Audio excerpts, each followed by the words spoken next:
filimkan waxaa lagu tarjumay studio alfagi filimkan iyo filmo badan oo ciddiya waxaad si keliya uga daawan kartaa studio alfagi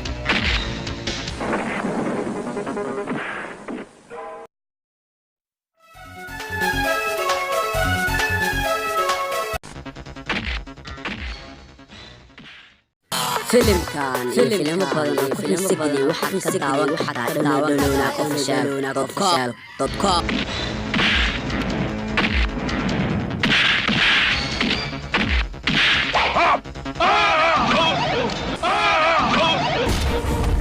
ciyaartooduna maanta meeshan ay ku soo dhamaatay